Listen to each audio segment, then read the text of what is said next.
అరాచకాన్ని సమర్థించే తత్వం ఈ 5 చేసిన వాళ్ళని పక్కన పెట్టారు.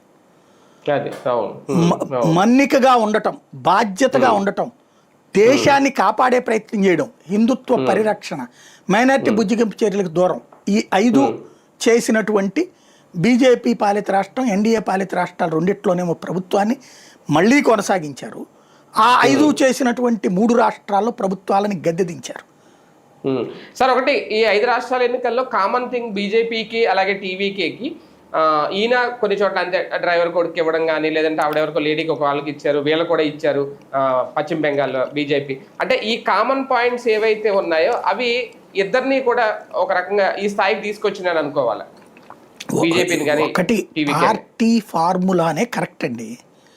ఇందులో అది అదృష్టం. చిరంజీవి ఇచ్చారు పాపం 100 బీసీ ఇచ్చారు, పవన్ కళ్యాణ్ కూడా ఇచ్చాడు 2019లో.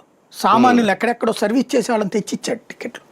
ఫెయిల్ అవ్వాలి. అంటే బీజేపీ కూడా ఇప్పుడు సీఎంల ఎంపిక విషయంలో కూడా ఖచ్చితంగా ఈ సామాజిక కోణంలోనే చూస్తుందట. నేను అనేది ఏంటంటే కులము ఇట్లా కాదు వాళ్ళు చూసేటటువంటిది.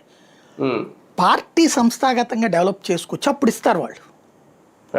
విజయ్ వచ్చేటప్పటికి తన చేతిలో ఉన్న వాళ్ళందరికి ఇచ్చేశాడు, అంతే తేడా. బీజేపీ అట్లా కాదు, సంస్థాగతంగా ముందు నుంచి ఎస్టాబ్లిష్ చేస్తుంది ఎవరెవరు పోటీ చేయాలన్నది. అది చాలా తేడా ఉంటుంది. విజయ్కి బీజేపీ చాలా తేడా ఉంటుంది. బెంగాల్లో సువేందు అధికారి కన్ఫర్మా సీఎం క్యాండిడేట్ మారుస్తారా? 90% అతను ఉండొచ్చు, 10% వేరే వాళ్ళని పెట్టినా ఆశ్చర్యపోనక్కర్లేదు అక్కడ. ఎందుకంటే ఇంకా అఫీషియల్ గా అనౌన్స్ చేయలేదు, ఇంకా కొన్ని 3-4 పేర్లు